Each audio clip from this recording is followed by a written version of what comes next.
All right, well, I'm going to invite Dawn.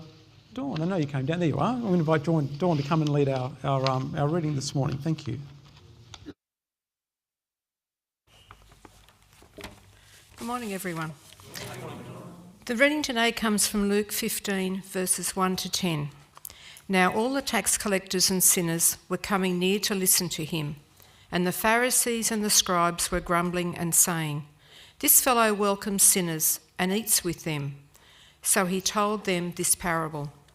Which one of you, having 100 sheep and losing one of them, does not leave the 99 in the wilderness and go after the one that is lost until they find it? When they have found it, they lay it on their shoulders and rejoice. And when they come home, they call together their friends and neighbours, saying to them, "Rejoice with me, for I have found my sheep that was lost." Just so, I tell you, there will be more joy in heaven over one sinner who repents than over 99 righteous people who need no repentance. Or that woman having 10 silver coins, if she loses one of them, does not light a lamp, sweep the house and search carefully until she finds it. When she has found it, she calls together her friends and neighbours, saying, "Rejoice with me, for I have found the coin that I had lost." Just so, I tell you, there is joy in the presence of the angels of God over one sinner who repents. Your word, O Lord, is a lamp to our feet and a light to our path.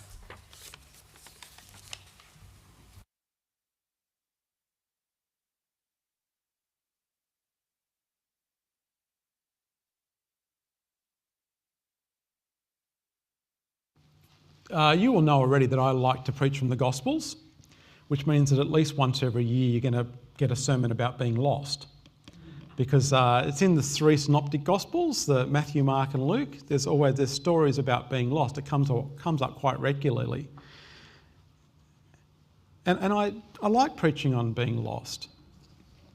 It's a theme that I think it kind of catches a lot about how it gives us an opportunity to rethink about how we view people around us and how we interact as God's people in the world and as the church in the world.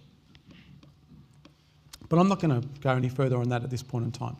I want to start with a question. I want to ask you, have you ever been really lost? Especially before the times of Google Maps and all that sort of stuff, like where it's just easy to find out where you are on a map, where you've got a map in your hand. Sorry, there'll be a couple of you who have no idea what I'm talking about. Those of us who have worked out of a Gregory Street map or, like all that kind of stuff and trying to drive and, the old version of the mobile phone with the map open like that and trying to... It's, who's ever been really lost? Who's in their lives has ever been kind of really totally lost? I think most of us at some point in time... Bushwalking, exactly. Bushwalking, you'll find yourself really lost. I remember being lost once. I tried to take a back road from Nowra across to Braidwood. I ended up taking a wrong fire trail and it's horrible. To the point, I'm asking if you've really been lost to the point where you have no idea where you are. You've lost sight of where you're going to. You can't see a way through to where you thought you were going to. You're kind of left with this choice about, Am I going to keep going and pushing on through because I must be able to find the way to where I'm going to at some point, or am I going to turn around and go back? Am I turning back and trying to retrace my steps? Sometimes when you retrace steps, even that ends up not going where you thought it might go either. Some people might see that as a bit of an adventure, but I'm sure we've all at different times felt that little bit of fear that comes with not am I ever going to be found, but just kind of like, this is starting to feel a little bit like I'm not prepared for this. This could go longer than I thought. I may end up not being found for a while. Some people might get a bit of fear. Some people might get a little despondent. You might feel a little resigned to where you are. You might feel a little stupid. I had a map and now I'm nowhere near it. and having to tell someone who's waiting for you that I just didn't read things properly. I'm going to ask you another little sub-question just to think about as we're kind of going. And I want you to think about, when you have been lost, what's been the helpful voice? When you've been lost, if you've been lost with others, or when you finally found yourself found, what was the helpful voice? I want to ask you a more vulnerable question now. Have you ever been lost in life? Have you ever felt like I'm at a dead end? Have you ever felt like the path, if there was a path that seemed maybe sure, has suddenly stopped? Or it's faded, or you've discovered it's going somewhere where you didn't think it was meant to be going? Have you ever come to a point where your path in life has felt like you've gone from a reasonable path to a forest or a jungle, where things aren't working out how you thought they might? Have you ever got yourself lost in life because you knew what the right way was, or you had a pretty fair idea what the right way was, but you were more stubborn than that? I know the right way. I'm doing this my way. And found yourself lost that way.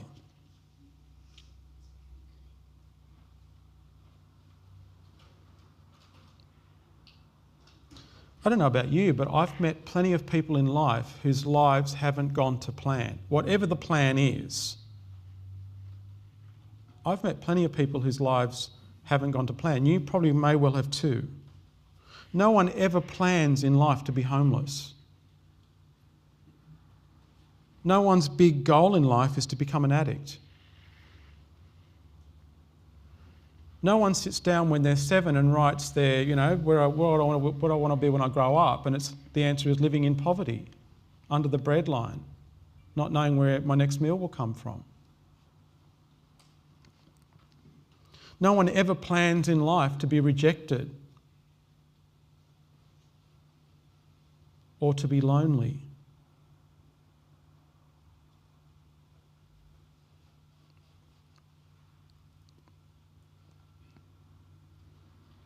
And sure, there are some in life who make choices along the way that put them in those spots. But again, I want to ask you the same question. Whenever you've been lost in life, what's been the helpful voice? Who's been the helpful person? What did they say? What did they do?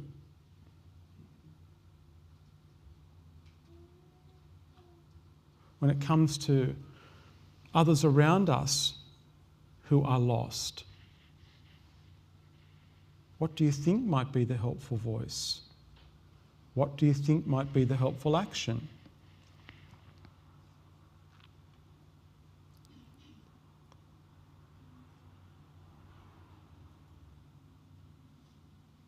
Another question I like to ask around these kind of themes is, where is God when we are lost? Does God, like the path, fade and disappear?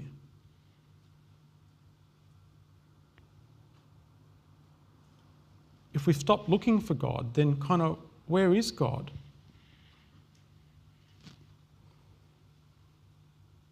What I love about our the similes that Jesus draws today about the lost sheep, where the person who owns the sheep will go looking. And in some translations it says, even to the wilderness.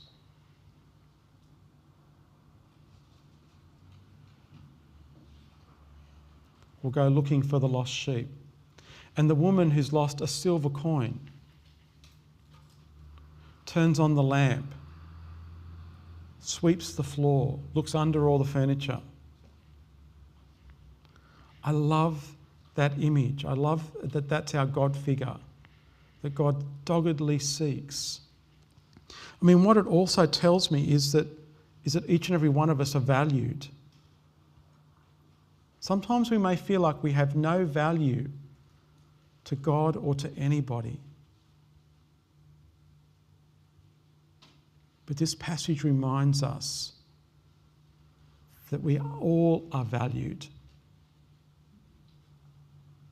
We're the silver coin. There are times when we're the lost sheep, and we're worth risking, and we're worth seeking, and we're worth finding. So, kind of to answer one of the ways of answering the question about where's God when we're lost, I kind of picture God as being a bit like the toddler at the shopping centre. Well, that's not God. God's the parent. And when the toddler takes off, and the toddler thinks, great, I'm free, I'm loose, I'm on my way, and then suddenly stops and goes, wait a second. And God's like the parent who's been watching. The toddler's not lost. The toddler's not out of sight. The toddler's not of no value. God's like the parent who watches and then is ready to kind of step in and catch. The other way I like to understand God comes out of the parable of the prodigal son. And that's the passage that follows this one in the scriptures. And we have this idea that God's an active waiter. Like God's patient with us. That's where God is when we're lost. Actively waiting sometimes. You might remember the father in the prodigal son is always sitting on the porch or always in the field with an eye out for the son who might come home.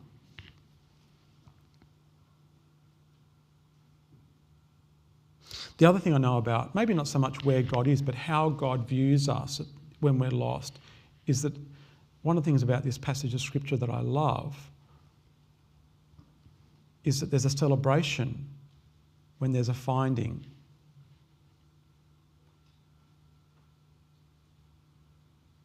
It's not judgment.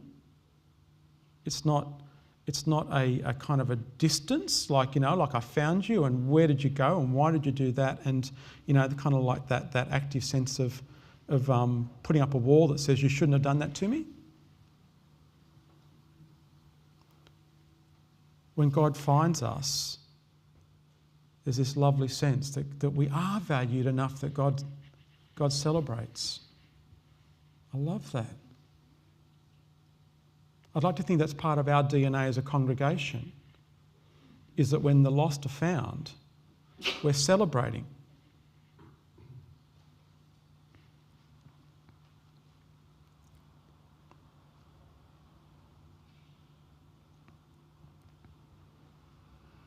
So if you're lost, I've heard in my lifetime, I've heard a number of different phrases or readings on life from people over the time when life hasn't gone the way they'd thought.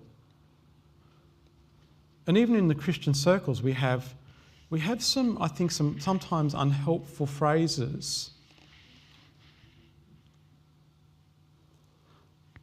that I kind of want to try and help us redefine.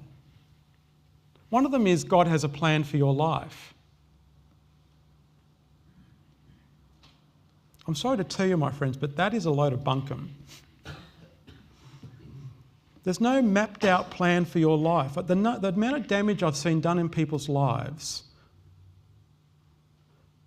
where they feel like they've gone off the plan, off the map, off the way, that how am I ever going to be redeemed by God from here where I am? It's not good for lost people to be told that God has a plan for your life. It's not good for people. When your lostness is about the circumstances of life around you, God has a plan for your life is a really unhelpful statement. It's not even scriptural. I'm sorry to say it, but it's not. What is scriptural, what is biblical, is that God has a plan. And you and I are invited to bring who we are to what God's doing in the world. That's the plan for your life, if you like. That's the plan for your life. To bring who you are to the good work that God is doing in the world. That's the plan for your life. That's the only map you need. It's kind of like a super highway. And we all get to bring who we are to that pathway. We're all a bit different. We're all a bit, we've all got something a bit different to bring. But to kind of think that God has this bespoke individual plan for who you are and what you should have done and who you should have married and where you should have worked and how you're meant to have lived and where you're meant to have lived and all that is kind of like, I'm not saying God doesn't at times interact with us at those times when those important decisions are being made. And that God isn't trying to lead us at different times. But what I'm trying to say is there's no map mapped out with your way to go. Except that God has a plan. We learn this in 2 Corinthians 4 or 5. God has a plan, and God's plan is about reconciling all of creation to God's self.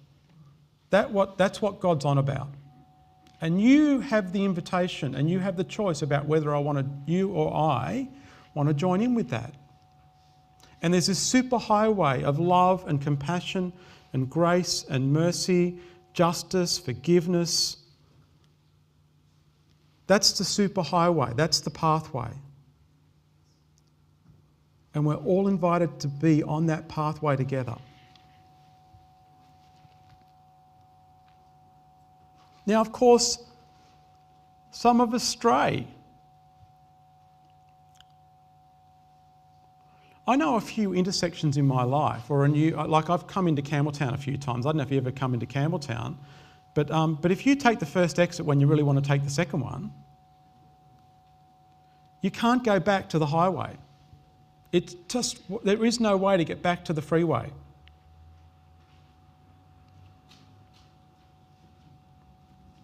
And I've met people who think that because I've taken the wrong turn, there's just no going back. I've done something really stupid, I've done something really wrong, or life has turned out really poorly for me, there's no getting back.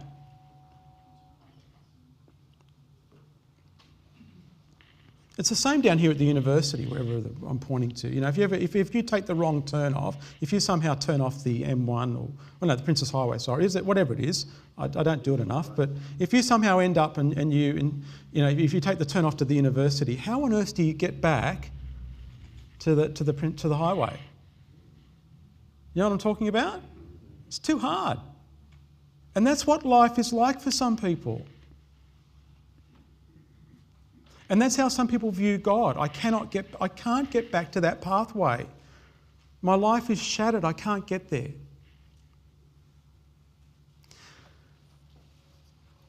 I actually think God is a bit like that voice that comes on your Google Maps. You know the one when you're going somewhere and you take a wrong turn? You think you know better. Oh yeah, I can't. I know it's better to go left or right or whatever. Or you take the wrong turn off the highway, and initially it goes, turn back. You've gone the wrong way. The voice. I don't know how gentle your Siri voice is, but mine can be a bit harsh with me. It's got that tone. You're going the wrong way. Turn back. In 100 metres, do a U-turn. Turn around at the first exit. Blah blah blah blah blah. Go back. Now, some of us just plough on through, all right? And if this is like your life, if it's anything like mine, there have been times when I know I've taken a wrong turn in my life, and I've seen a couple of warning signs that have told me turn around and go back, take the first exit, turn around at the roundabout, do a 180 and go back the other way. But I've gone, no, you know what? I don't care. I'm going to keep going.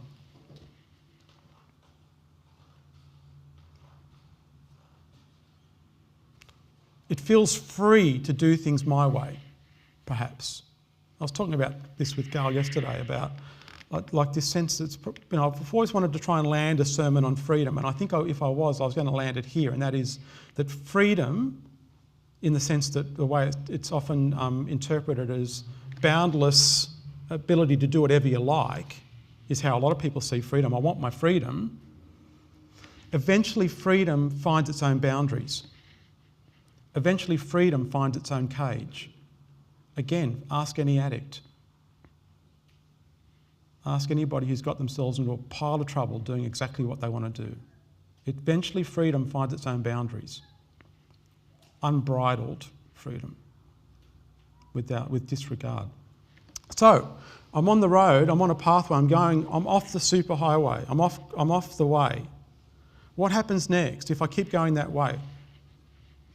In my Google Maps, what happens for me is that you hear this voice go, recalculating route.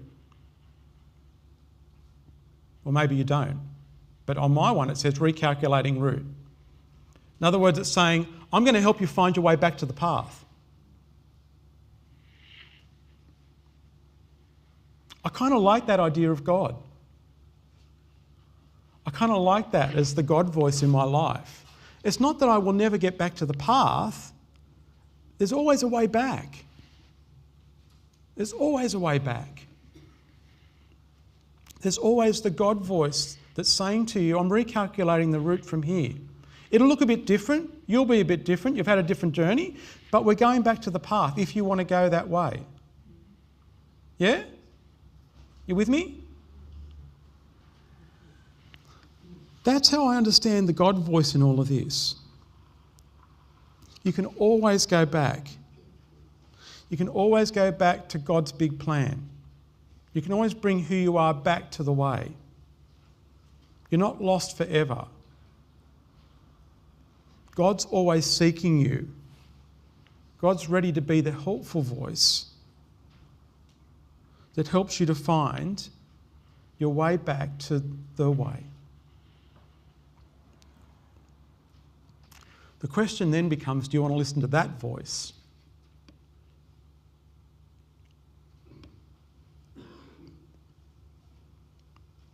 And that's a question I'm going to leave with you, because I'm not going to answer that for you. The last thing I want to leave you with today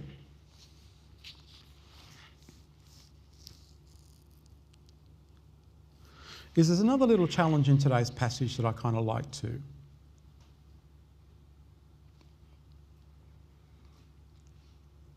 And it's this sense of, I wonder, the Pharisees, how did they come across Jesus at a meal? I presume they might have been looking for Jesus, I don't know. They might have been trying to work out where he was. He wasn't at the synagogue, he wasn't where he was supposed to be, he wasn't at the places of honour, he wasn't at the places where the people of upstanding moral and religious value were. Where did they find him? They found him at a meal with the sinners. I really love that. It reminds me that if I'm trying to find Jesus, maybe that's where I need to look. Maybe that's where I need to be. If you want to find Jesus, it seems to be that Jesus actually likes hanging out amongst the lost. Now, I don't know about you, but I grew up in a time where I was warned about being amongst the lost. Don't get caught up in that way. You know, like being a person of the faith is about keeping yourself separate to all of that temptation and immorality and all that kind of stuff. And I agree. There's a way of knowing your way. There's a way of knowing the path that you don't want to let go of. But there's also this sense of being courageous enough to find yourself a little lost. The person looking for the sheep who goes into the wilderness is a little lost looking for the sheep, surely.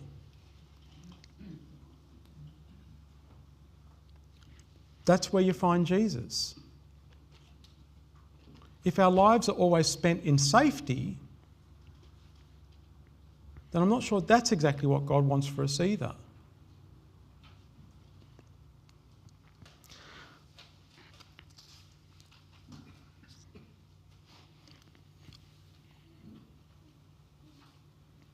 I want to answer my own question about what's the most helpful voice.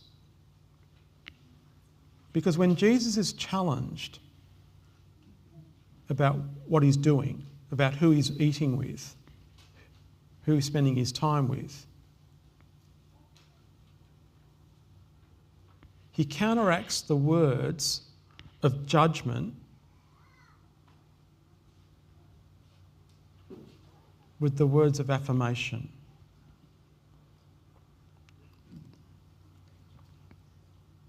This is going to be okay.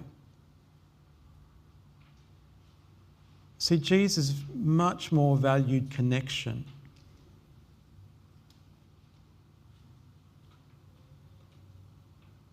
than he valued, I don't know,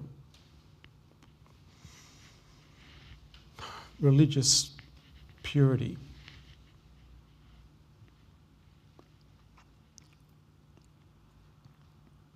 So today, hopefully what you can hear is a bit of hopefully some words of assurance. If you are lost, or you're feeling like you're on the edge of being lost, I'm inviting you to listen for the God voice that's saying, let's recalculate the route. And I'm going to show you I'm going to walk with you as we get there. No judgment, no advice. I'm just going to come with you and we'll do this together.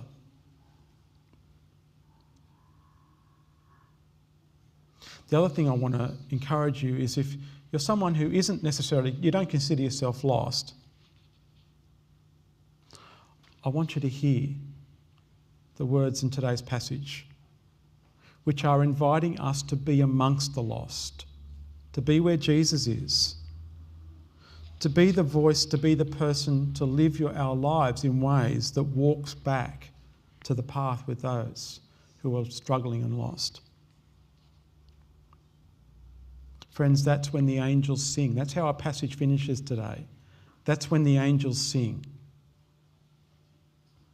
When on earth looks a bit more each time like as it is in heaven.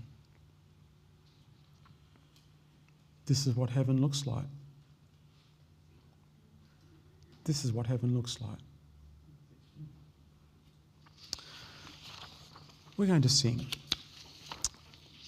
And the song we're going to sing is Comfort, Comfort.